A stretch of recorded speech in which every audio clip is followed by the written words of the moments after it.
Today on Newsday. You have to really be thoughtful about where you put it in and what your desired outcome is, because if it's just for cost savings or just for efficiency, what else are you trading for that? Everything that's a win has a trade-off somewhere in the equation.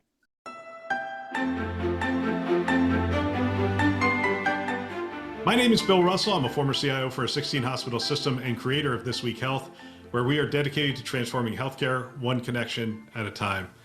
Newsday discusses the breaking news in healthcare with industry experts, and we want to give a big thanks to our Newsday partners, ClearSense, CrowdStrike, Fortified Health, HealthLink Advisors, Order, Rackspace, SureTest, and Tossite.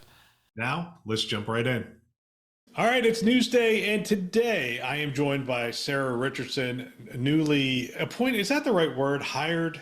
It feels weird to say hired because we've been working together for so long, but officially recruited. How about that? It was like the yes. Longest recruitment period in life. It was like years. It was a very long recruitment period. And we're going to do our first Newsday. I don't think you've ever done a Newsday. If I thought about this, have you? I haven't. No, I've only ever done like the keynotes, the interviews in action, maybe a couple of podcasts way back in the day when we would joke, you'd be like, hey, I have a podcast. I need somebody on it. What are you doing tomorrow? And I remember the time I told you I would never buy an Apple Watch. And now I've been obsessed for probably 6 years with it. So there you go. I know. That's the thing. It's like on these shows, once you put down what you've said, I've had people come up to me and said, you said this. I'm like, I was wrong. I'm like, but if you're expecting infallibility from this show, you're not going to get it. But hopefully we're looking at this stuff pretty closely. We're talking to a lot of insiders and we try to make the best guesses we can. This could be our warm up. You and I and Drex are going to start doing This Week Health Live. We're going to do our pilot on June 7th at 1 o'clock Eastern time. It's going to be live on LinkedIn, on YouTube, and on our website.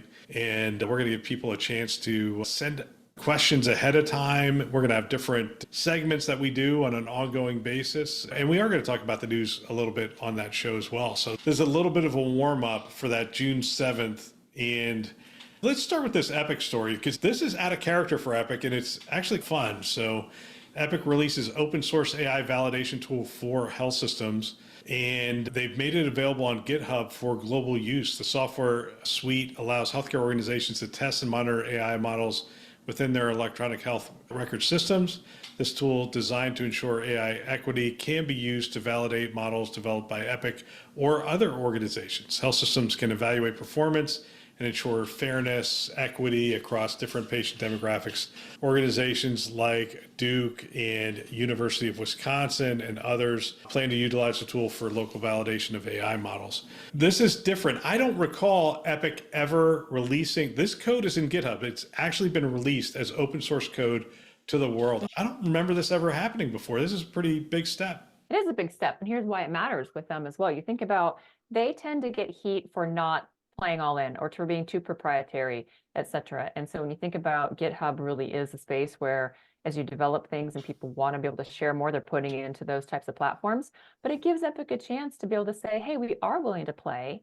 We are willing to be some of the first ones out there to make a difference in these spaces. But I also love that they're talking about AI equity and usability. You tend to hear about the different forms of commonly used AI, but you don't always hear about some of the applications. So that equity and usability also starts to create a space where it's comfortable for people to step into it and see what else is happening. So you don't have to be the pioneer, but you can certainly use a highly trusted source, if that's your EMR as an example, in a highly trusted environment, which is GitHub for most developers, and start to think about, if I'm going to bring this forward into my health system, I'm going to go ahead and look at an imaging warehouse as an example, and detection models in radiology. I can do that with Epic at the forefront, and it's not going to be as hard to find people to be able to utilize those environments either. So you're not creating unicorn users and scientists.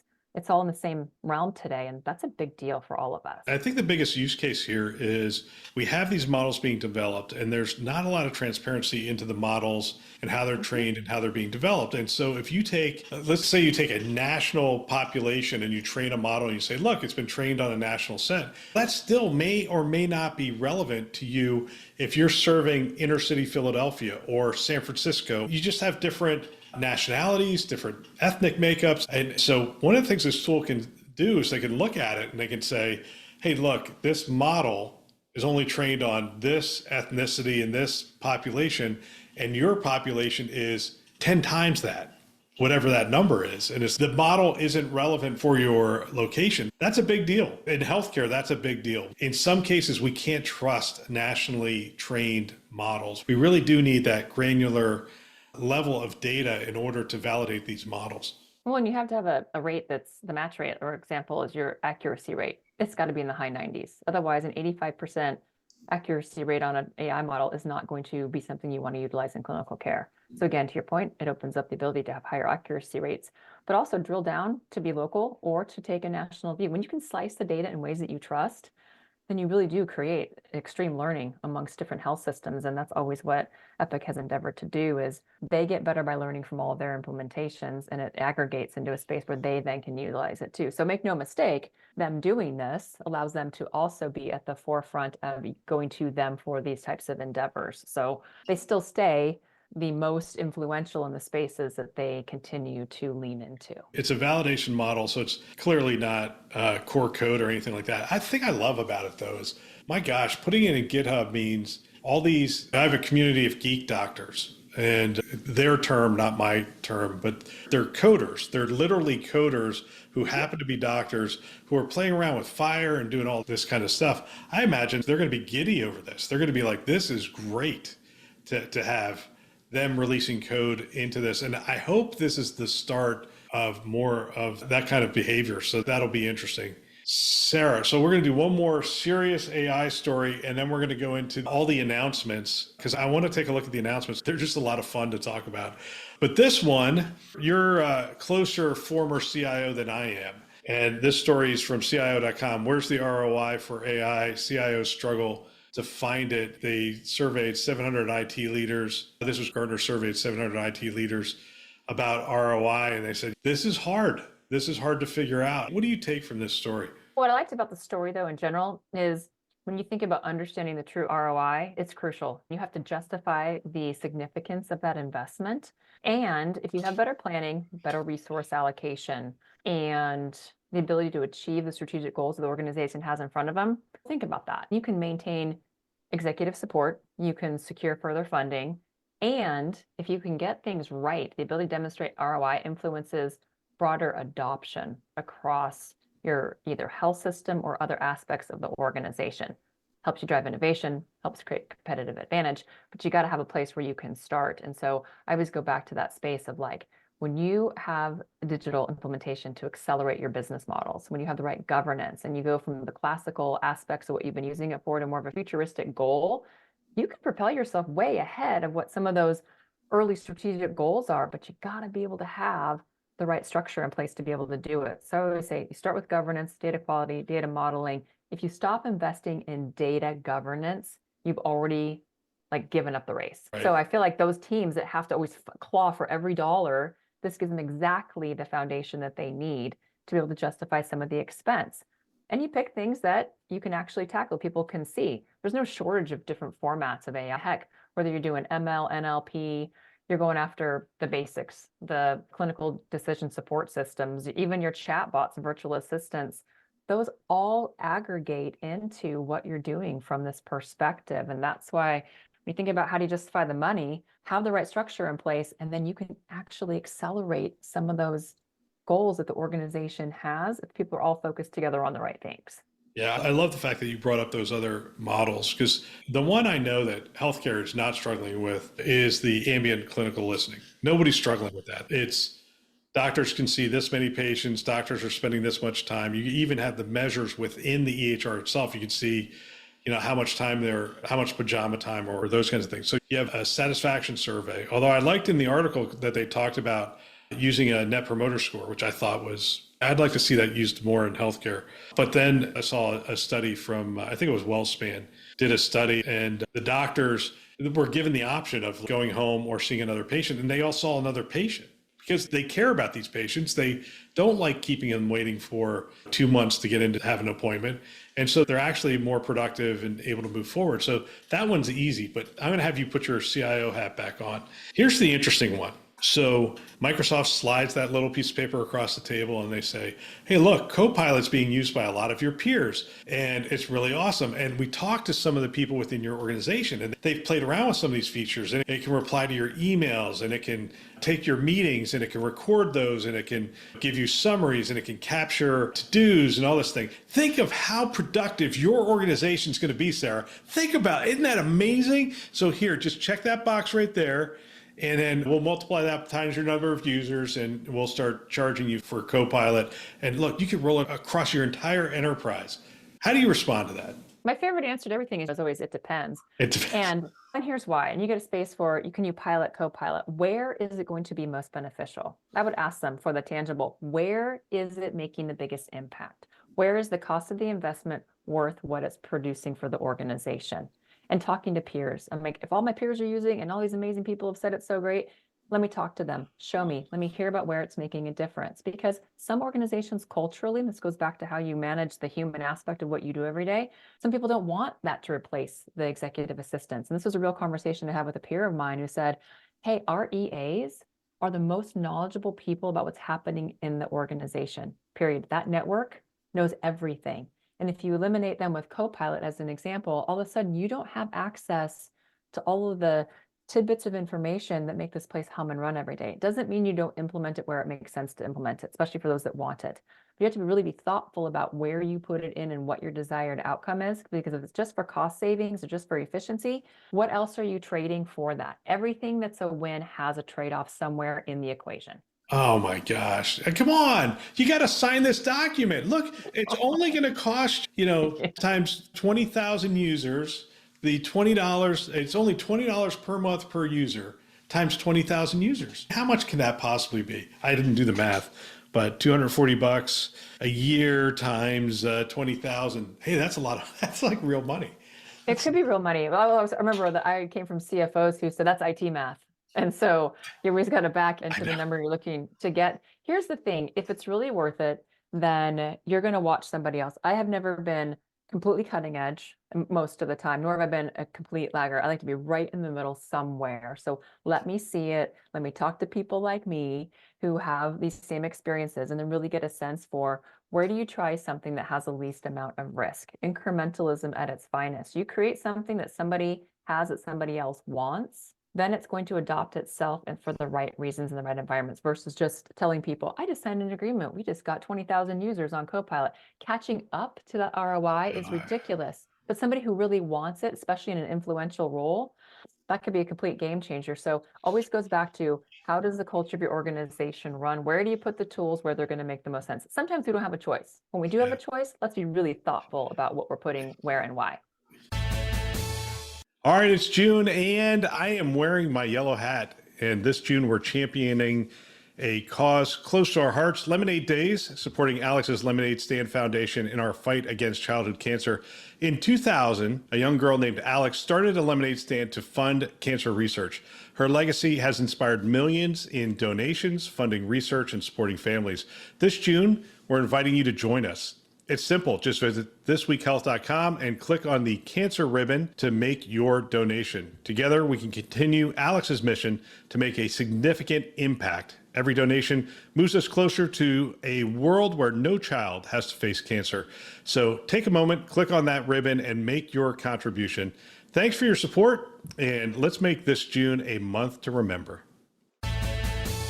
Yeah, you know what? When I see CIOs make that announcement, like, "Hey, we're on Copilot, we're all in on Copilot," and that kind of stuff, I scratch my head and I'm like, you know what? Are you trying to make a career and a name for yourself? Or are you actually doing what's in the best interest of your organization? Because this article points out two things, and we've made these mistakes with the EHR. It's really interesting. The first one it points out is, what problem are you solving? And you made that point as well. It's, okay, great, you're going to do this. What are we doing? Like, why are we doing it? What are we solving? Are we literally getting more, productivity out of the general user because it can suggest an email response? In some cases that works, some cases it doesn't. I don't know. And I'm sure there's more sophisticated models than that. That's one of the things it says, know your problem set. And I think a lot of CIOs are approaching AI with that. What is my problem I'm trying to solve? The second one, though, is the problem we made in the EHR is we did not commit enough money and time to education of these tools. And so signing that contract for 20,000 users might seem like a good idea.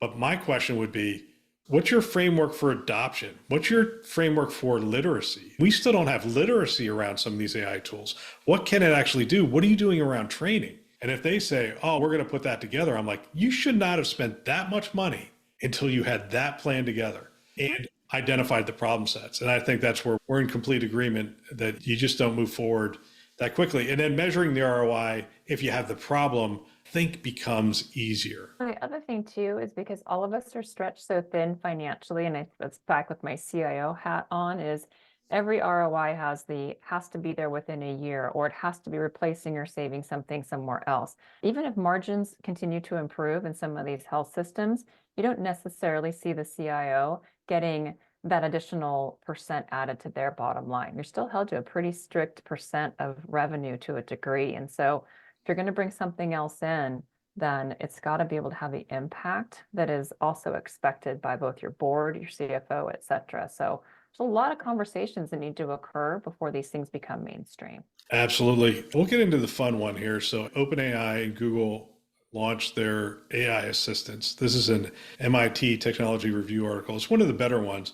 We'll talk about OpenAI and Google, and then we'll also touch on Apple and Amazon, which aren't really covered in this story, but we'll just touch on them. And just to set the right expectation up here, they're talking about general use of this. This is not an article around healthcare. This is more like, hey, some really cool stuff just came out. So OpenAI came out with ChatGPT 4.0, O standing for Omni, and it's really good at listening to you. It's really good at anything you can point your smartphone camera at, it can see and understand. They had some really cool demos. They're talking about 320 millisecond response delay, which is human-esque. They have demos where you can cut it off and it's able to adjust and come back to you. They have demos where it's actually looking at a math problem on a piece of paper and it's educating a teenager, I think, on how to do trigonomic equations and that kind of stuff. So it can, O is Omni, it can see, it can hear, it can respond to things. It's pretty cool. I think one of the biggest things that they did is they have a free version of it out there, and they really want to democratize this, get this out in the hands of many. Obviously, they have paid versions, $20, and for teams, I think it's a little more than that, $30 per user. I've been using GPT-4o for a little while now. It's better, faster. I don't know, the accuracy rate on it's a little higher, but we'll see where that goes. And then Gemini, Google came out with Gemini in their, what was that conference called? The I/O conference. And it's the most closely aligned, although they talked about another model. Gemini Live launches in the coming months. It's roughly $20. It has the similar kinds of things in that it can see things, it can hear things, it can respond. ChatGPT 4o is available, and Gemini Live will be available here in a couple months. And then the last thing, you can't really say which is better at this point because neither one is really fully out there, and they talk about safety around them. So did you see any of those demos? They were pretty interesting. They're interesting, and here's what I love about all of them is they are all iterating and they're all coming into their own. Play with both of them. Honestly, how much do we all spend at Starbucks as an example every month? Pick up both. Start playing with them in your own realm. And then when they become part of your mainstay in your day-to-day life, it's not such an awkward conversation when it starts to fold over into other spaces, such as healthcare, as an example, in the world that we live in. So I'm like, as they are nuanced and coming up in the ranks, try them both out. And pick your own use cases and get a sense for how these things work in your life, because you think about all the connected devices you have in your home or all the ways that you are already utilizing these features in your day-to-day life. It just continues to become part of the fabric of how we live every single day. So it's not as awkward when that next leap comes forward. We're actually already anticipating it coming. The thing I say to healthcare leaders at this point is I used to have a couple of canned decks that were always current that I could pull out. If somebody said, hey, can you speak to that board? Because each one of our hospitals had a board. There were 16 hospitals. And invariably somebody would say, hey, can you come in and talk about technology? Sure. What do you want me to talk about? Oh, whatever you want to talk about. I'm like, okay. This is one of those, I would have a canned presentation on AI, just absolutely would have it. It would cover literacy, like how do we get people to use it? What's the adoption rate? Would cover policy and governance. But it would really go in depth into use cases, like where are we seeing it used today? Who's using it? to respond to patient queries? Who's using, and what are they finding out? There's a lot of that information out there. UCSD's talking about it publicly. UNC, North Carolina's talking about it. Stanford's talking about it. So you can just out in the public grab these articles and have current things that you can talk about. This is definitely one of the decks I would have ready to go. And there was other decks that I had at the time, but this absolutely would be one. Let me ask you this. So Apple's going to have their Worldwide Developer Conference next month. And this is off the beaten path a little bit. This is asking you to be technologists, think about it. And then Amazon has an investment in Anthropic. Microsoft has an investment in OpenAI. I think that one is a pretty good match. I think you'll see Amazon and Anthropic look an awful lot like Microsoft and OpenAI. I think they're going after the same markets and they will evolve in similar paths. What's Apple going to do?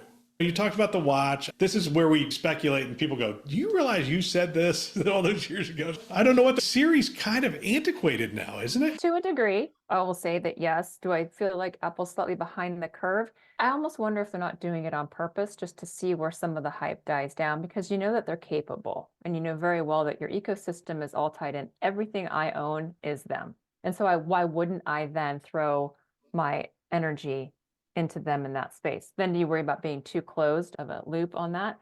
Not so much when you know that they're going to stay current with the others. I am probably most excited about what Anthropic brings to the table right now. It seems to have a better hype cycle. It also tends to have more awareness from user base right now, but I wouldn't ever discount Apple, truly. Number one, there's an affinity that doesn't go away, and they have the ability and they have the capital to do leapfrog truly over some of these areas. So I would say I wouldn't discount them in the race by any means. Yeah, it's interesting. The Apple wasn't the first for the smartphone. They weren't the first in the PC. They weren't the first. They're the best. Yeah, and I think you hit the nail on the head. We talk about this with EHRs. The cost of change is so dramatic that it's not like somebody's going to pick up and go, hey, you know what? They're so far behind. I'm going to get all new PCs. I'm going with an Android phone. The cost of changing now, a new watch, it's so great. So they'll have a significant amount of runway to get it right. And I think they will slowly move into this. I think what they will do more so than these others is really focus, as they always do, focus on us, on the user. And it's a good model. They will focus on us and say, how can we make the consumer better, more productive, more healthy, more whatever? And they will integrate AI in all these little ways that when they first roll it out, we'll be like, that's weird. And then as we use it, we'll go, oh my gosh, that's going to change my life. The fact that it's already happening and you didn't know that it was already happening. It's almost like the frog in the boiling water. But do you remember the story of the gentleman from Australia, Cliff Young, 1983? He was a farmer. He basically was an Australian potato farmer, and he won this inaugural race from Sydney to Melbourne. And he was wearing like overalls and gumboots, and he even took his dentures out at one point because they clacked when he ran. So all these ultra athletes join this race. He wins. And he's, oh, I just acted like I was chasing sheep from a storm like I did anyway. So he wins. No one expects him to. Got to know there was a prize at the end. And then he ended up splitting the prize money with all the other contestants because he was just grateful everyone finished. Now, am I comparing Apple to a potato farmer? Well, you know what? The fact that he was always in it, he knew it better than anybody else, and he did what he knew how to do, and that's what created the win. To me, that's them. You don't always expect them to come in first, but somehow they almost always do. And I will keep using them. We are a house divided, by the way. I mean, we're half Android, half Apple. I would not want to switch everything out. To your point, all these things that are happening around us, they're built into how we live our lives every day, and they just become part of how we do things. Yeah, I agree. It's not a sea change that occurs. Like, you don't go buy the device that suddenly does this in your house. It's happening all the time. And we don't have an Alexa in our house. And you know what? We'll have a conversation the next day. You bet that banner ad's on someone's machine. It's so weird. Sarah, this is the first of many. Hopefully, I love doing the Newsday with you. I'm off to Philadelphia for one of our city tour dinners. You have, gosh, what do we have? 8 of them on the calendar for the fall, city tour dinners. We're going to be going to a lot of different cities and pulling some people together and whatnot. It's going to be fantastic. We'll give people more details about that as they get closer, but it's an exciting time, and I love the stuff that UI and Drex are able to do in this industry. It's just a lot of fun. It is a lot of fun. All right, that's all for now. Thanks for listening to Newsday. There's a lot happening in our industry, and while Newsday covers interesting stuff, another way to stay informed is by subscribing to our daily insights email, which delivers expertly curated health IT news straight to your inbox. Sign up at thisweekhealth.com/news. Big thanks to our Newsday sponsors and partners: ClearSense, CrowdStrike, Fortified Health, HealthLink Advisors, Order, Rackspace, SureTest, and Tossite. You can learn more about these great partners at thisweekhealth.com/partners. Thanks for listening. That's all for now.